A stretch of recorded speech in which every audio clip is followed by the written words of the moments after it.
नमस्कार विद्यार्थी मित्रांनो, इयत्ता 10वीच्या मराठी कुमार भारती अर्थातच प्रथम भाषा मराठी या पाठ्यपुस्तकातील वसंत हृदय चैत्र या पाठावरती आज आपण थोडीशी चर्चा करणार आहोत। वसंत हृदय चैत्र हा ललित लेख आहे। लेखिका आहेत दुर्गा भागवत। दुर्गा भागवतांचा परिचय थोडक्यात या ठिकाणी मी पहिल्यांदा करून देते। त्यांचा कालावधी आहे 1910 ते 2002।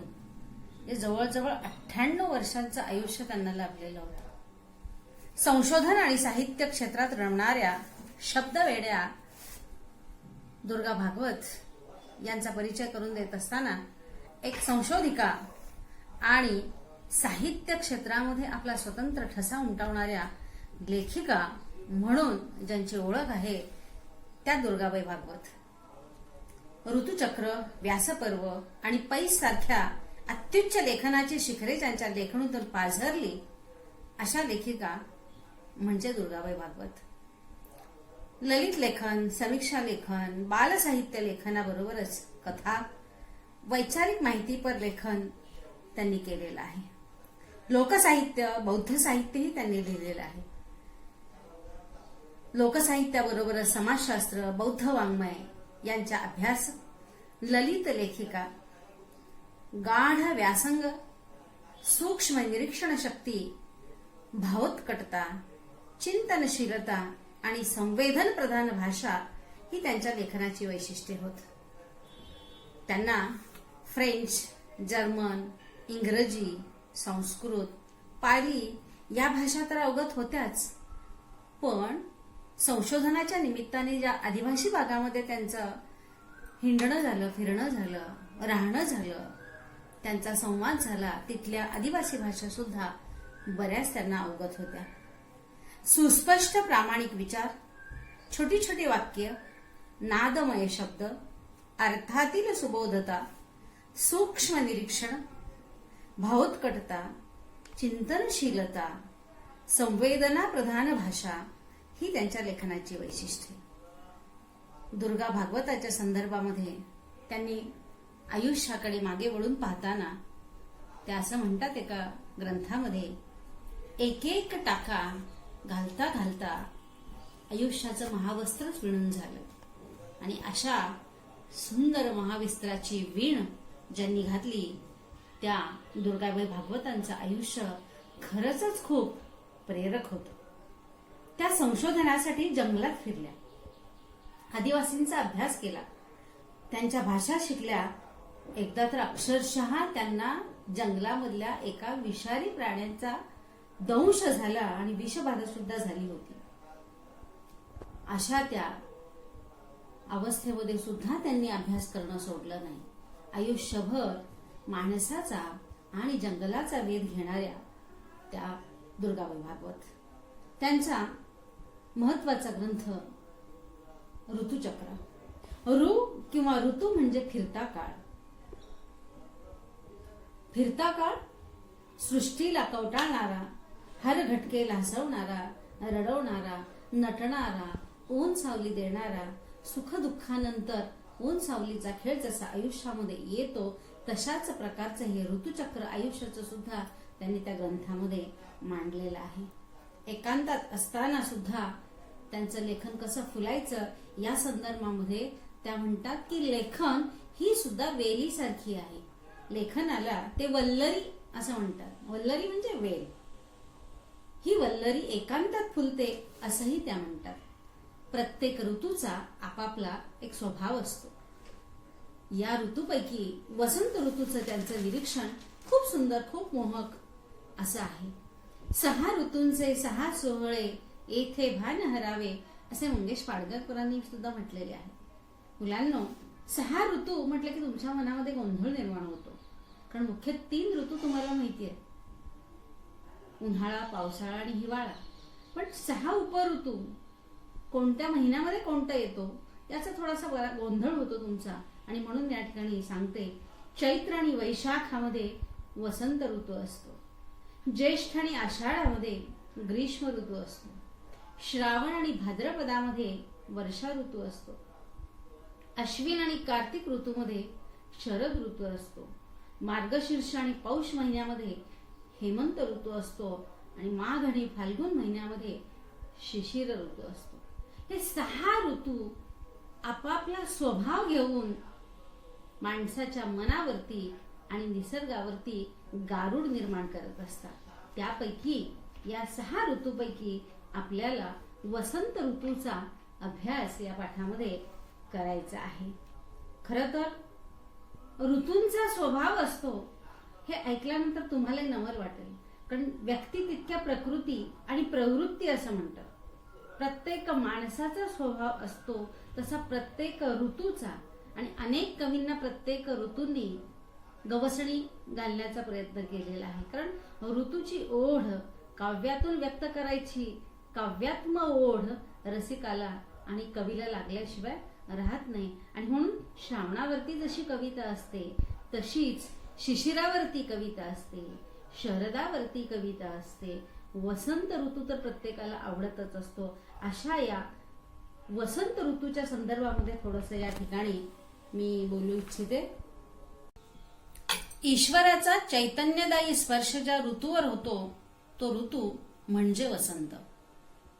वसंताला संवत्सराचे द्वार असे म्हटलेले आहे.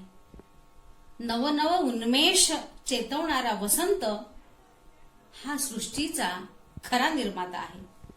कारण निसर्गाला नवनिर्मितीची चाहूल लागते ती वसंतात. वसंत ऋतू म्हणजे पृथ्वीवरचा कुसुमाकर.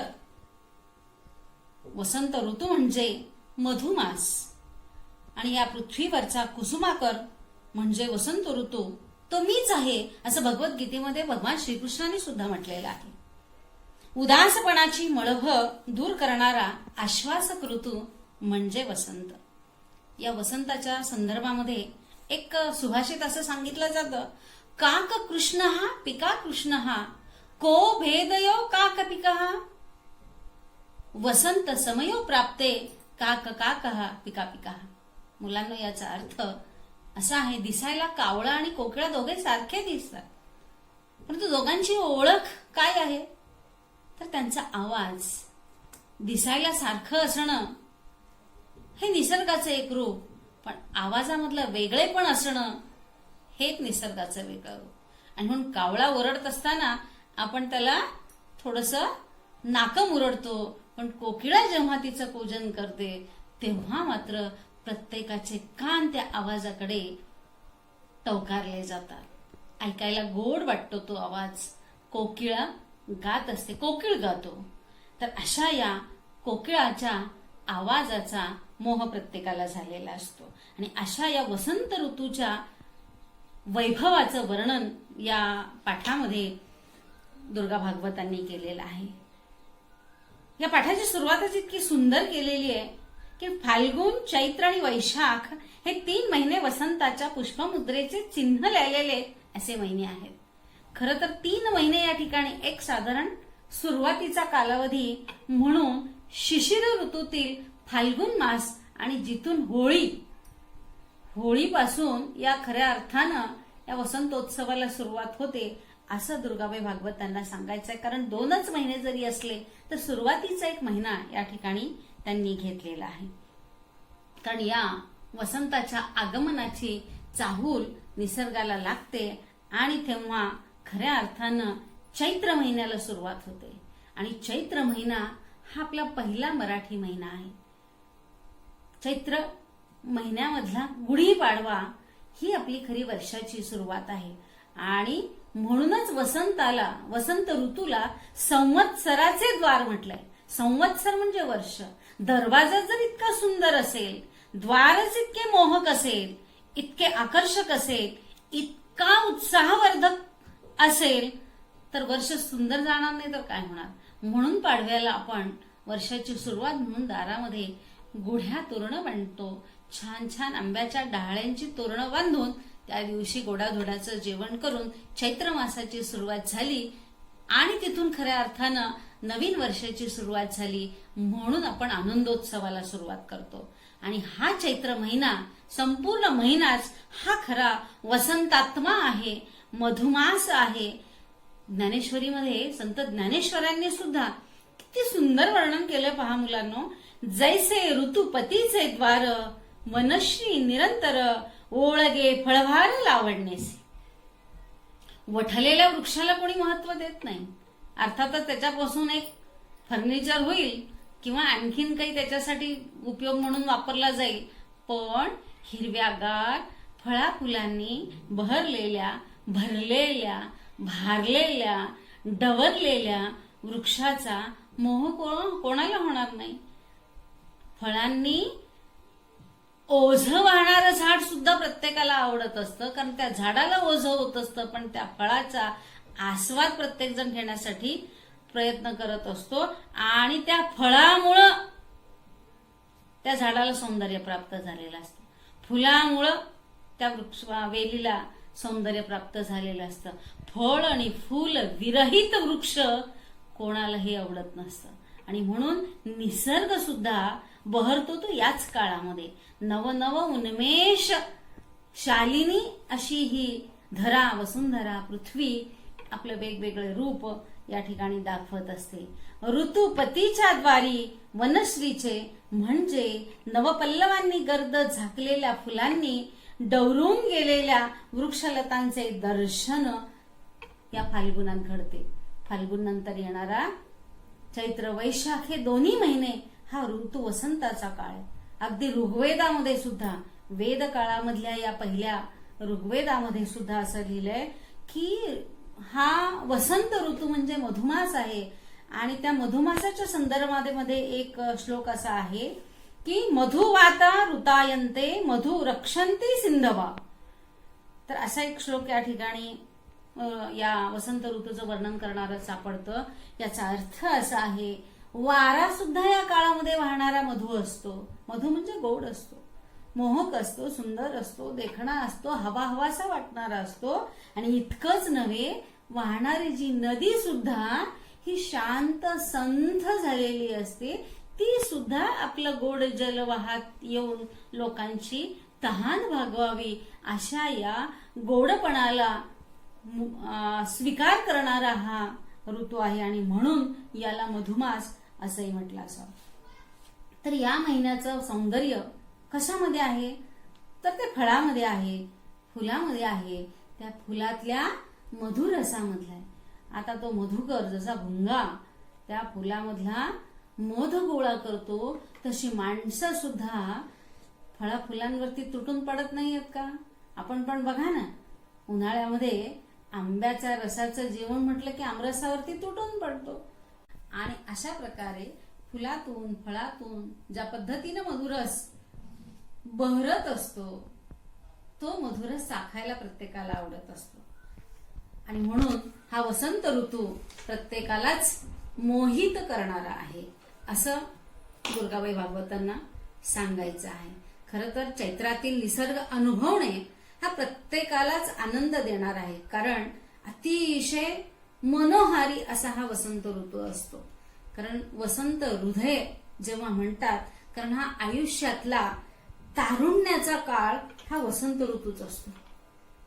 आयुष्यातला तारुण्याचा काळ म्हणजे, आणि दरवर्षी हा येत असतो.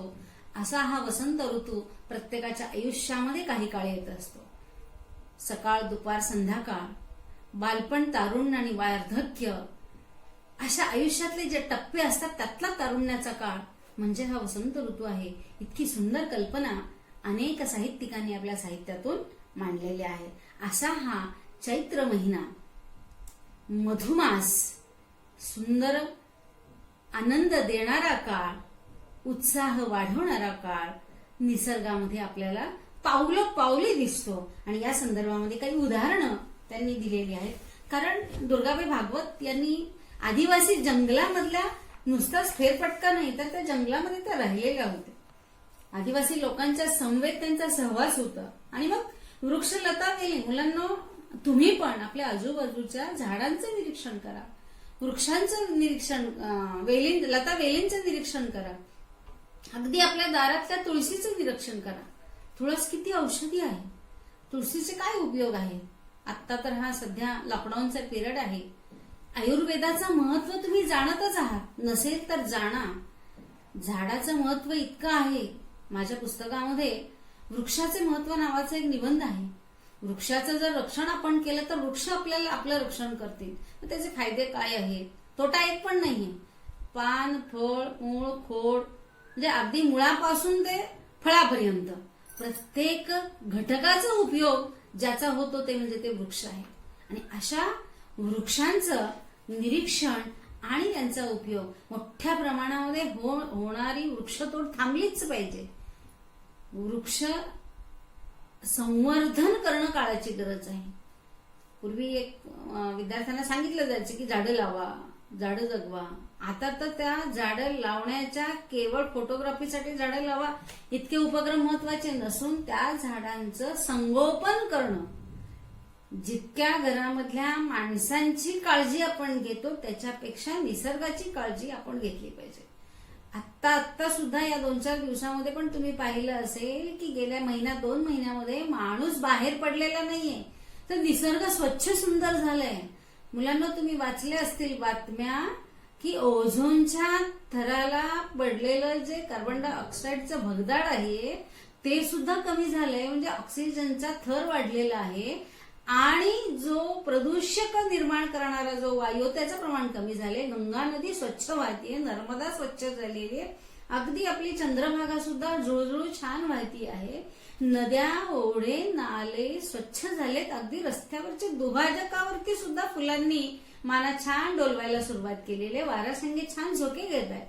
हे बघितल्यानंतर बरं वाटतं. म्हणजे माणसांनी निसर्गावरती किती आक्रमण केले हे तुमच्या लक्षात आलं असेल. नसेल तर यायला पाहिजे. आपणच जर निसर्गाची हानी करत असू तर निसर्ग आपलं रक्षण कसं करणार? मग संकट ते निसर्गामुळे येणारच. म्हणून निसर्गाचं जतन संरक्षण करणं आपली जबाबदारी आहे, कारण तेच आपलं जतन संरक्षण करत असतं. आणि म्हणून निसर्गातल्या प्रत्येक घटकाची काळजी घेणं आपलं काम आहे. कारण या वृक्षांचे काही उपयोग आपण वर्गामध्ये घेतलेले आहेत. काय उपयोग आहेत त्याचे, मग त्याच्यापासून काय काय मिळतं तुम्ही सांगू शकता. पण या पाठामध्ये काही ठराविक वृक्ष या ठिकाणी दिलेले आहेत. त्या वृक्षांची माहिती आपण थोडीशी घेऊया. कारण ही वृक्ष आधार वृक्ष किंवा आधारवड म्हणून आपण त्यांच्याकडे पाहतो. कारण त्याचं रूपच इतकं देखणं असतं, इतकं सुंदर आहे. आणि त्याला आपल्या प्रत्येक म्हणजे वृक्षाचं महत्व किंवा निसर्गातल्या घटकाचं महत्व इतकं सुंदर आहे की आपली जी संस्कृती आहे त्या संस्कृतीमध्ये दगड, माती, झाडं, वेली, पशु, पक्षी, प्राणी सगळ्यांची पूजा करायला शिकवलेलं आहे. आपण बघा, झाडाची पूजा करतो, आपण दगडाची पूजा करतो, आपण पाण्याची पूजा करतो, आपण निसर्गातल्या प्रत्येक घटकाची पूजा करतो. याच्या पाठीमागचा भाव हाच आहे. कारण ही जी पंचमहाभूत आहेत, पृथ्वी, आप, तेज, वायू आणि आकाश, या पंचमहाभूतामुळेच आपलं आयुष्य हे सत्कारणी लागतं म्हणूया, किंवा आपलं आयुष्य घडतं म्हणूया, किंवा आपलं आयुष्य म्हणजे पूरक, आयुष्याला पूरक या सगळ्या गोष्टी आहेत. तर अशा या वृक्षांच्या संदर्भामध्ये विचार करत असताना पिंपळाच्या पानाचं या ठिकाणी उदाहरण दुर्गाबाई भागवतांनी दिलेलं आहे. कारण पिंपळाचं निरीक्षण तुम्ही केलं असेल. मुलांना एक आणखीन एक गोष्ट करा की आपण आपल्या आजूबाजूच्या परिसरातल्या झाडाच्या आवाजाने सुद्धा आपण ते झाड कोणतं ते ओळखता आलं पाहिजे. तुम्ही पाहिलं असेल, नारळाच्या झाडाखाली उभं राहून बघा, त्याचा आवाज वेगळा असतो. वाऱ्याने जोरात वारा सुटल्यानंतर नारळाच्या झाडाचा आवाज वेगळा असतो, आंब्याच्या झाडाचा आवाज वेगळा असतो. तर पिंपळाच्या पानांच्या येणाऱ्या सळसळीला जर सळसळींचा अनुभव घ्यायचा असेल तर ते झाडाखाली जाऊन उभं राहिलं पाहिजे. कारण पिंपळाची पानं अशी सळसळीत असतात, खूप सुंदर, खूप देखणी असतात. तितकंच नव्हे तर ते पान 8-8 दिवस जेव्हा पाण्यामध्ये घालून ठेवाल तर त्याच्यामध्ये सुंदर अशी एक जाळी, पानांची जाळी तुम्हाला दिसेल. जसा सुगरणीचा खोपा आपल्याला डोळ्याला दिसतो, पण निसर्गातल्या त्या प्रत्येक पानातली जाळी कशी विणली असेल हो निसर्गाने. मुळातल्या पाण्याने घडलेलं हे पान इतकं देखणं, इतकं सुंदर, इतकं रेखीव असू शकतं का? हे इतका निर्माण करणारा हा निसर्गातला परमेश्वर खऱ्या अर्थानं आपल्याला जर अनुभवायचं असेल तर निसर्गाकडे गेलं पाहिजे, निसर्गात रममाण व्हायला पाहिजे, त्याचं जतन केलं पाहिजे. तर या पानांचं निरीक्षण करत असताना हिरव्यागार पानांच्या बरोबरीनं जेव्हा वसंत ऋतू येण्यापूर्वी पानगळ सुरू होते, वसंताचं आगमन होण्याच्या पूर्वी पानगळ होते आणि हळूहळू बारीक बारीक बारीक पानं यायला लागतात. ते अक्षरशः गुलाबी रंगाचे असतात, जांभळ्या रंगाचे असतात. जणू काही फुलांचे वेगवेगळे जसे रंग असतात तशा या पिंपळाच्या पानांचे रंग असतात. म्हणजे इतका सुंदर हा निसर्ग अनुभवायचा असेल तर आपल्याला त्या झाडांचं निरीक्षण केलं पाहिजे. शिरीषाचं झाड पण इतकंच सुंदर आहे. मला सांगायला आवडेल की आमच्या शाळेच्या मैदानामध्ये एक 100 झाडी आहे, त्याच्यामध्ये शिरीष पण आहे. शिरीषाचं झाड आणि करंजाचं झाड मला पण माहित नव्हतं मुलांना, पण आमच्या शाळेच्या मैदानामध्ये ही झाडं आहेत हे जेव्हा निरीक्षणात म्हणजे पाहण्यात आलं तेव्हा मला पण प्रचंड आनंद झाला. मुलांना मी मैदानात घेऊन गेले आणि पूर्ण तासभर हा वसंत मैदानामध्ये अनुभवला. खऱ्या अर्थानं निसर्गाची किमया काय आहे, जसं आपण म्हणतो ना परमेश्वराची निर्मिती कशी वेगवेगळी असू शकते. एकाच प्रकारच्या वृक्षाच्या पानांचे रंग सुद्धा किती भिन्न असू शकतात, आकार भिन्न असू शकतात. हे अनुभवायला निसर्गात रममाण व्हायला पाहिजे. आणि अशा पद्धतीनं त्या पानांचे सुंदर गेंद या झाडावर फुलले आहेत असे वाटायला लागते. इतर झाडांची पालवी फार लहान असल्याने फार हलत नाही, पण या पिंपळाच्या पानाची पानं फार हलतात. जोर जोरात हलताना तितके सुंदर दिसतात, इतकं बहारीचं दिसतं. आणि अशा मोठ्या वृक्षावरती जर एखादी वेल, आणि या पाठामध्ये काही वेलींचा उल्लेख झालेला आहे, त्यापैकी एक मधुमालती, असा पण आपण विचार करायला काय हरकत नाही. जसं एखाद्या मोठ्या व्यक्तीवर अवलंबून घरातील लहान माणसं अवलंबून असतात, तसंच मोठ्या वृक्षावरती अवलंबून एखादी वेल उंचपर्यंत जाऊ शकते. तशी ही मधुमालती पूर्ण झाडाला वेटोळा घालून मोठ्या प्रमाणामध्ये आपलं ध्येय उंचवण्यासाठी ती वरती गेलेली आहे. ती गुलाबी गेंदांनी खच्चून भरली आहे. आता फुलायला सुद्धा जागा नाही. म्हणजे एका झाडामध्ये सुद्धा ती वेल इतकी मिसळून गेली की ते वेलीला सुद्धा वेगळं काढता येत नाही. आणि अशा पद्धतीनं निसर्ग सुद्धा हातात हात घेऊन एकमेकास सहाय्य करू, अवघे धरू सुपंथ, असाच एक संदेश तर देत नाहीत ना यातून. मुलांनो, हा पण एक विचार तुम्ही या पाठाच्या अनुषंगानं करणं महत्वाचं आहे. आणखीन पुढचं एक झुडूप या ठिकाणी लेखिकेने अभ्यासासाठी दिलेलं. त्या झाडाचं नाव थोडंसं ऐकलं की तुम्हाला वाटेल की घाणेरी. आता घाणेरी म्हणजे काही घाणेरडं झाड नाहीये बरं का मुलांना. घाणेरी आम्ही त्याला लहानपणी असा पुष्पगुच्छ जसा असतो ना, तसे छोटे छोटे फुलांचा एक गुच्छच एका फुलामध्ये आलेला असतो. त्याला छान काळे कामणे असे फळं लागलेली असतात आणि आम्ही ते खायचो. ग्रामीण भागातली आहे मी, खेडेगावातली आहे. अगदी विहिरीच्या कडेला अशी झुडपं आलेली असतात, त्याचं पान असं खरखरीत असतं आणि या काळ्या कामोण्या खाल्ल्यानंतर गोड लागायच्या. विहिरीच्या कडेला याची झुडपं असायची आणि ती फुलं एवढी नाजूक, म्हणजे आपल्या नखापेक्षा पण तर आपल्या नखावरती 4 ते 5 फुलं बसू शकतात. इतकी छोटी छोटी फुलं असतात. पिवळ्या रंगाची, लाल रंगाची, गुलाबी, जांभळ्या, बहुतेक सर्व रंगाची पुष्पगुच्छ जसा असतो तशा रंगाची ही घाणेरी असते. जांभळा, गुलाबी, शेंदरी, कितीतरी काही काही तर 2च रंगाचे असतात, लाल आणि पिवळ्या रंगाचे. तर अशा पद्धतीनं ही घाणेरी असते. गुजरातीमध्ये या फुलांच्या निरीक्षणातूनच चुनरी म्हणजे ओढणी जी असते वेगवेगळ्या रंगाची, किंवा बांधणीच्या ज्या साड्या असतात, बांधणीची जी डिझाईन असते लाल आणि पिवळ्या रंगाची, ती या वृक्षाच्या फुलांवरून घेतली असावी असं या ठिकाणी उल्लेख दुर्गाबाई भागवतांनी केलेला आहे. कारण गुजरातीत तिला चुनडी असं म्हणतात. किती छान नामाभिधान केलेलं आहे. कारण राजस्थान किंवा गुजरातमध्ये भडक रंगाचे कपडे परिधान करण्याची तिथली शैली किंवा स्टाईल म्हणू किंवा पद्धत म्हणू किंवा लोक आवडीने घालतात. कारण एक तर निसर्ग त्या ठिकाणी जितका बहरलेला किंवा हिरवागार असतो तसं निसर्गाची देणगी त्या ठिकाणी नसते. राजस्थानमध्ये तर वाळवंटाचंही तुम्हाला सगळ्याला माहित आहे.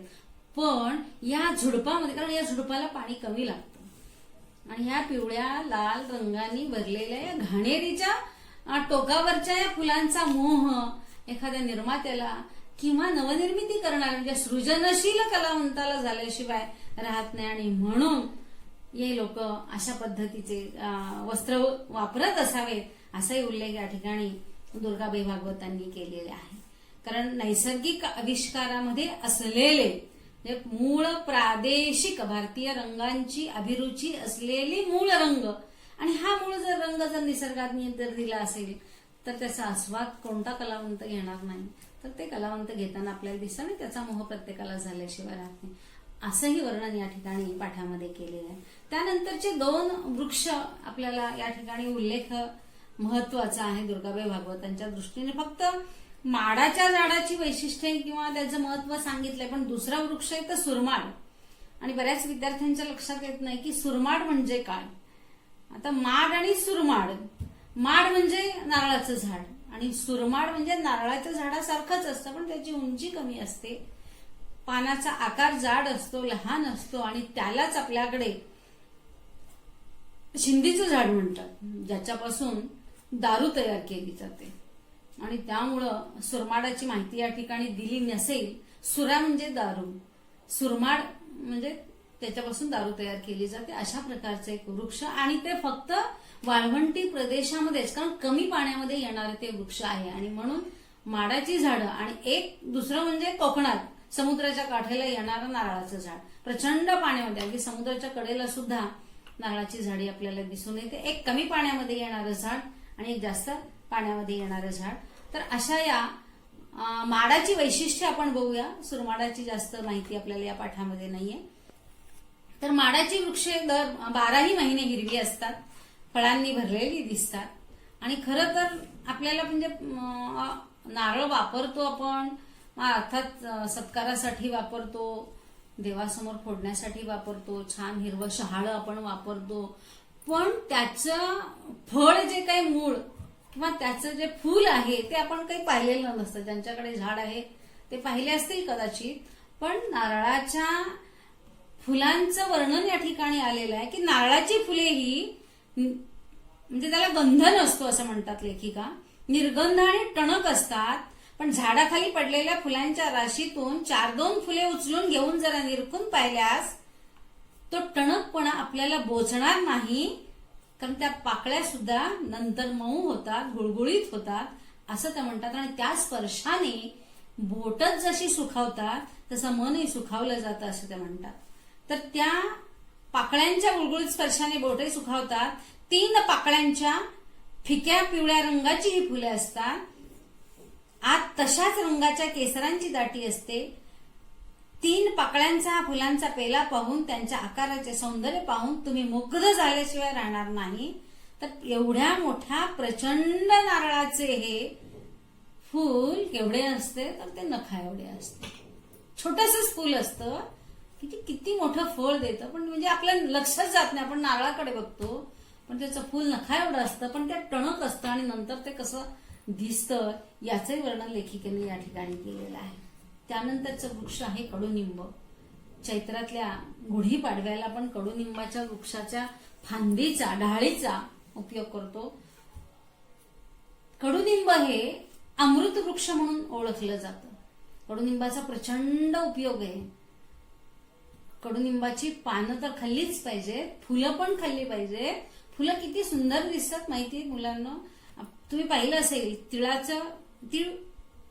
खाल्लं असेल तुम्ही, तर एका तिळा एवढी जेवढी पाकळी असते तशा 5-6 पाकळ्या त्या कडुनिंबाच्या फुलाच्या असतात. पांढरं शुभ्र ते फूल असतं आणि कडुनिंबाचं झाड निळसर फुलांच्या तुरांनी भरून गेलेलं असतं. आणि अशा या कडुनिंबाच्या मुळा, देठापासून, फुलापासून त्याचे जे फळं असतात, निंबोळ्या म्हणतात त्याला, त्याचाही प्रचंड उपयोग आपल्या आयुर्वेद शास्त्राने सांगितलेला आहे. आणि त्यानंतरचं झाड आहे करंजाचं झाड. करंजाचं झाड हे खूप सुंदर आहे, म्हणून मी म्हणाले की आमच्या शाळेमध्ये करंजाचं झाड आहे. छोट्या छोट्या करंजा जशा असतात ना, आणि घरामध्ये आई देवाच्या नैवेद्यासाठी कानवले करत असेल, माहित असेल तुम्हाला, अगदी आपल्या कानाच्या आकाराचे जसे असतात ना कानवले, तेवढे छोटे छोटे, आणि ते करंजाची फळं पण अशीच असतात करंजी सारखी, आणि म्हणून करंजाचं झाड सुद्धा खूप छान, हे किती सुंदर दिसतं. तर त्याची फुलं, एक वाक्य मी या ठिकाणी वाचून दाखवते तुम्हाला. करंजांच्या फुलाचे रूप अलौकिक असते, अगदी नखा एवढी कळी, करंजीच्याच आकाराची, पांढरी हिरवी, पण फुल उमललेले किती निराळे दिसते. आत एक निळी जांभळी नाजूक सुंदर कळी, आणि तिच्या डोकीवर अर्धवर्तुळ अशी पांढरी टोपी. जणू काही टोपडे घातलेला बाल घनश्यामच या फुलांच्या रूपात अवतरला आहे. म्हणजे बाल घनश्याम, टोपडं घातलेलं एखादं बाळ दिसावं तितकं सुंदर रूप त्या फुलाचं असतं. इतकं छान वर्णन या ठिकाणी दुर्गाबाईंनी भागवतांनी केलेलं आहे. आणि शेवटचे 2 वृक्ष आहेत. चैत्र मास म्हटलं की आंबा आणि फळस. आम्रवृक्षाशिवाय चैत्राचा महिना आणि आंब्याच्या रसाशिवाय चैत्रामधलं जेवण हे शून्य म्हणायला हरकत नाही. तर आंबा प्रचंड मोठा असणारा जरी वृक्ष असला तर प्रचंड समाधान देणार आहे, आनंद देणार आहे, देवत्व देणार आहे. कारण आंब्याच्या 5 पानांचं तोरण सुद्धा किंवा 4-5 पानांचा कलश सुद्धा शुभचिन्ह घरामध्ये निर्माण करणार आहे, एक सकारात्मक ऊर्जा देणारा हे वृक्ष आहे. चैत्रातल्या पर्णशोभेचे आणि फळशोभेचे वर्णन आंब्या फणसाशिवाय पूर्ण होणार नाही. आंब्याला जेव्हा बाळ कैऱ्या येतात तेव्हापासून त्या आंब्याचं आकर्षण प्रत्येकाला असतं. फणसाच्या संदर्भात असं म्हटलं असतं की, ऐकलेलं असेल तुम्ही, की फणस हा लेकरवाळ्या बाईसारखा दिसतो, तर आंबा हा विठू माझा लेकरवाळा जसा दिसतो ना तसा दिसत नसेल तर नवल नाही. कारण आई असेल किंवा विठू देव असेल, भक्ताशिवाय आणि मुलांशिवाय पूर्णत्व त्या स्त्रीला सुद्धा येत नाही आणि त्या देवाला सुद्धा येत नाही. मातृत्व हा स्त्रीला मिळालेला सर्वोच्च वर आहे असं म्हणतात. तसं वठलेला किंवा बिना फळा फुलांच्या वृक्षाला सुद्धा महत्व नाही. आणि म्हणून मुलांना लक्षात घ्या, आंब्याच्या झाडाला प्रचंड महत्व आपल्या संस्कृतीमध्ये आहे. आणि या बाळ कैऱ्या, किती छान शब्द वापरलाय बघा. बाळ कैऱ्या जेव्हा येतात तेव्हापासून कैरीचे पदार्थ एक एक, म्हणजे आई घरात तुमच्या करतच असेल, कैरीच्या पदार्थापासून जी सुरुवात होते आणि पुढे जून मध्ये येणाऱ्या पावसाळ्यापर्यंत हे जवळजवळ 3-4 महिने प्रत्येकाच्या घरामध्ये कैरीपासूनचा आणि आंब्यापर्यंतचा प्रवास चालूच असतो. आणि अशा या आंब्याच्या प्रवासामधला आणखीन एक मधला टप्पा म्हणजे पाडाला आलेला आंबा. जेव्हा शेतामध्ये एखाद्या फळावरती पोपट बसून ते फळ खात, म्हणजे आंबा खातो, ते जर गोड असेल तरच ते खातं. आणि मग टवकारून खाल्ल्या. जसं शबरीची बोरं, शबरीने रामाला देण्यासाठी आंबट फळ देऊ नये म्हणून शबरीने सगळी बोरं खाऊन चावून ठेवली होती, म्हणजे माझ्या देवाला द्यायचे खायला, तर ते आंबट असता कामा नये. हा जो भाव आहे तो निसर्गाकडून पाहिजे. निसर्ग शिकवतं की झाड पाडाला आलेलं आहे, फळ पाडाला आलेलं, म्हणजे त्या झाडावरच्या कैऱ्या काढायच्या आणि मग आढीमध्ये आंबे पिकवायचे असतात. निसर्ग सगळी शिकवण माणसाला शिकवत असतो. अशा या आंब्याच्या झाडावरच्या पिकलेल्या कैऱ्यांच्या संदर्भातली 2 उदाहरणं या ठिकाणी दिलेली आहे. की कावळा पण हिरवे गोळे खातो असं ते म्हणतात. आम्ही मात्र खेडेगावातले असल्यामुळे पोपट वगैरे पक्षी झाडावरती पाहिलेले आहेत. आणि बहुतेक करून कोकिळेचं पूजन सुद्धा याच अशा भरलेल्या झाडावरती बसून होत असतं असं या दुर्गाबाई भागवतांना सांगायचंय. कारण चैत्रातही या झाडाला पालवीच्या घोस लागलेले असतात आणि कैऱ्याबरोबर तेही झोके घेतात. आणि म्हणून हे असं भरलेलं झाड कोणाला मोहून टाकणार नाही, प्रत्येकालाच मोहून टाकतं. आणि भरलेल्या झाडालाच लोक दगड मारत असतात. हा निसर्गाचाच नियम आहे. रिकाम्या झाडाला कोणी मारत नाही आणि म्हणून ते फळ प्रत्येकाला पाहिजे असतं. इतकी सुंदर चित्र सुद्धा या पाठामध्ये मुलांनो दिलेली आहेत. तुम्ही याचा आस्वाद घेतला असेल, पण निसर्गाकडे बघण्याचा निश्चितच दृष्टिकोन कसा आहे, कसा असावा याचा विचार सुद्धा या पाठामध्ये लेखिकेने दिलेला आपल्याला माहित आहे, अभ्यासायचा आहे. यानंतर शेवटचा वृक्ष आहे की जे आपल्याकडे जास्त पाहायला मिळत नाही, कुठंतरी पाहायला मिळतो आपल्याकडे. त्या वृक्षाचं नाव आहे फणस. फणस सुद्धा असाच खोडाला येणार ते फळ आहे. फणसाचे छोटे छोटे जे फळ असतात पहिल्यांदा येणारे त्याला कोके असं म्हणतात. लहान फणसाला कोके असे म्हणतात. आणि ते कोके गळून पडल्यानंतर अगदी कैरी एवढे छोटेसे बारीक असतात आणि त्यानंतर त्या छोट्याशा फळापासून केवढं अजस्त्र फणस तयार होतं. आणि फणसाचे घरे कधीतरी तुम्ही खाल्ले असतील, नाही असे नाही, परंतु हे कसे होतात अगदी छोट्या फळापासून, मग फुगीर मिरची सारखे, त्यानंतर आतला हिरवा गुळगुळीत तुकतुकीत असा फळ, त्यानंतर मग खसखशी सारखे बारके दाणे दिसू लागतात, मग त्यानंतर त्याचे तंतू बनतात, मग काठे वाढू लागतात, मग ते मोसंबी एवढं होतं आणि त्यानंतर मग फणस तयार होतं. असा हा सगळा त्या फणसाचा प्रवास या पाठामध्ये लेखिकेने सांगितलेला आहे. तर अशा या रूप रस गंधमय चैत्र मासाची शोभा झाडावरच्या काही बांधल्या जाणाऱ्या आणि काही बांधल्या गेलेल्या पक्ष्यांच्या घरट्यांनी पूर्णत्वाला येते. पक्ष्यांची घरटे, खोप्यामध्ये खोपा, सुगरणीचा चांगला. खोपे पाहिले असतील, नसेल तर पहा. प्रत्येक पक्षाचा खोपा वेगळा असतो, पण सुगरणीचा खोपा मात्र खूपच रेखीव सुंदर असतो. आणि ती झाडाच्या टोकाला बांधते का, तर आपल्या पिलांच्या रक्षणासाठी. तर शत्रूचा, मग ते घार असेल, साप असेल, याच्यापासून आपल्या पिलांचं, त्या अंड्यांचं सुद्धा संरक्षण व्हावं म्हणून ती टोकाला बांधते. मुलांना अक्षरशः विहिरीवरच्या झाडाच्या टोकावरती पण सुगरणीची घरटी असतात, पाहण्यासारखी असतात. काय माणसाला मोठमोठी घरं बांधता आली, 25-25, 50-50 मजली घरं बांधता आली, अवकाशात झेपावणारी छान छान क्षेपणास्त्र पण माणसांनी तयार केली. पण सुगरणीचा खोपा कसा तयार करतात, ती जी निरीक्षण शक्ती परमेश्वराने त्या चोचीमध्ये दिलेली आहे, ती पण ही फार मोठी किमया आहे. तिची उलीशी चोच, तेच दात, तेच ओठ, असं सुंदर वर्णन बहिणाबाईंनी केलेलं आहे. तर हे कसे दिसतात सगळे, म्हणजे आपल्या वाक्यामध्ये आपण जे विरामचिन्हे वापरतो तशी दिसतात. तर ते काय वाक्य खूप सुंदर दिले बघा. काही लोंबत्या आकाराची, काही वाटोळी चेंडू सारखी, तर काही पसराट गोल, अशी काळी कबरी घरटी म्हणजे वसंताच्या चित्रलिपीतली सुंदर विरामचिन्हे वाटतात. विरामचिन्हाशिवाय वाक्य किंवा भाषा नसते, तशी विरामचिन्हाशिवाय जशी वाक्य नसतात, तशाच प्रकारे घरट्याशिवाय या झाडाची शोभा वाढत नाही. आणि घरटी पण फार वेगवेगळ्या आकाराची असतात, याचं वर्णन या ठिकाणी केलेलं आहे. तर माधुर्याचा हा थेंब अभिरुचीला पुरेसा वाटतो आणि म्हणूनच निसर्गाच्या विराट चित्रलिपीचा शोध घेण्यापेक्षा मला या स्थूल विरामचिन्हाकडेच पाहायला जास्त आवडते.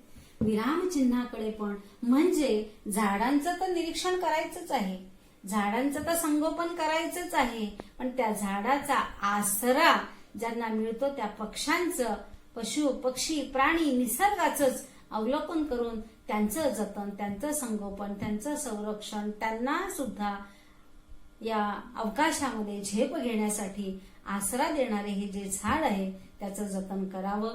कारण वृक्ष संरक्षण फार आवश्यक आहे, वृक्ष संगोपन खूप आवश्यक आहे. हा पण या ठिकाणी संदेश या पाठामधून लेखिकांनी दिलेला आहे. मुलांनो, या पाठाचा विचार करत असताना प्रत्येक वृक्षाचं जे महत्व दिलेलं आहे, एकेका वृक्षावरती तुम्ही एक एक निबंध लिहू शकता, एकेका उतार्यावरती छान छान कृती करू शकता, एकेका उतार्यावरती कमीत कमी 20 ते 25 कृती करा. साधारणपणे 3 ते 4 स्वमतावरचे प्रश्न तयार करा, जेणेकरून या पाठाचा छान अभ्यास करता येईल. तर अशा पद्धतीने या पाठाचा सांगोपांग अभ्यास करा आणि या पाठावर आलेल्या प्रश्नांची उत्तरे कृती सोडवून तुमच्या गुणवत्तेमध्ये वाढ करा. शुभेच्छा.